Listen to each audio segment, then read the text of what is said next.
Dans cette vidéo, on va voir une nouvelle notion mathématique. Je vais d'abord prendre une liste de nombres. 1, puis 3, puis 5, puis 7. Qu'est-ce qu'on mettrait après 7? A priori 9. Puis ensuite 11. Puis après 11 vient 13. On voit très bien ce qui va venir et ce qui va s'enchaîner. C'est la liste des nombres impairs. Alors elle est ordonnée. On ne peut pas changer l'ordre des éléments de cette liste. En mathématiques, on appelle ça une suite.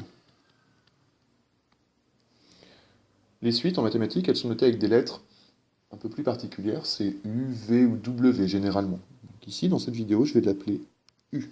C'est la suite U. La suite U, c'est la suite des nombres impairs, dans cette vidéo. Eh bien, pour pouvoir écrire tous les nombres impairs, je vais avoir du mal, puisqu'ils sont en nombre infini. Donc on va chercher en mathématiques à la définir. Une première façon de la définir, c'est ce qu'on appelle la forme explicite.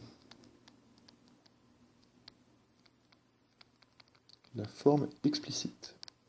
Vous allez voir une ressemblance avec les fonctions.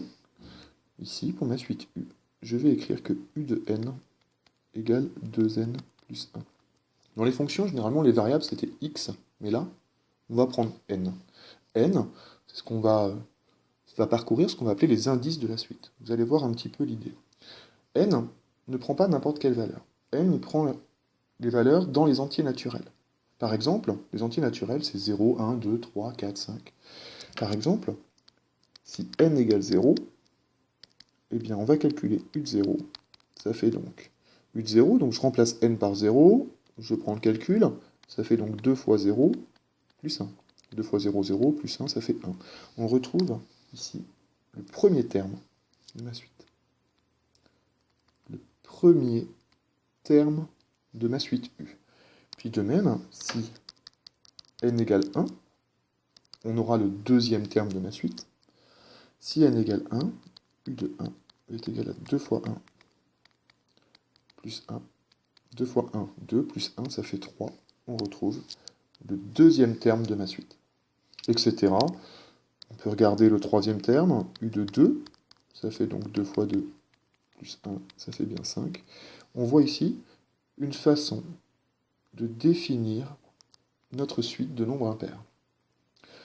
Une petite différence pour les suites par rapport aux fonctions, c'est que généralement, vous trouverez la notation suivante. U indice n, donc le n qui est beaucoup plus petit que le u, égale 2n plus 1. Voici une forme explicite pour ma suite de nombres impairs.